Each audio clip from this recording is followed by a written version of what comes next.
En quelques minutes à peine, le tremblement de terre a stoppé net toute activité dans le sud-est de Taïwan. De cette partie de badminton brutalement interrompue à cette baignade agitée au 60e étage d'un immeuble de Kaohsiung, en passant par la circulation sur cette route rendue impossible après la chute de plusieurs arbres. Même à plus de 150 km de l'épicentre, les trains de la gare de Hualien se sont mis à danser comme de fragiles jouets pour enfants. Et plus loin encore, à Taipei, la capitale située au nord de l'île, les participants à cette formation de la protection civile ont dû soudainement mettre à profit la leçon du jour. La région proche de l'épicentre avait déjà été touchée la veille par un séisme de moindre importance, avant que les secousses plus fortes ce dimanche ne fassent s'effondrer plusieurs bâtiments.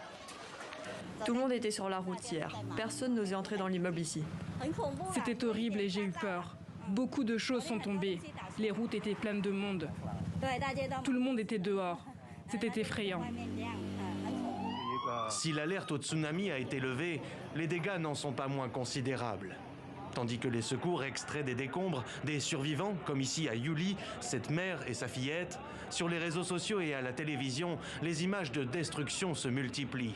Ponts renversés, routes impraticables, des ravages fréquemment observés dans ces régions du sud et de l'est de Taïwan, moins peuplées que la façade ouest du pays, la zone étant en proie à une intense activité sismique du fait de sa position sur la ceinture de feu du Pacifique.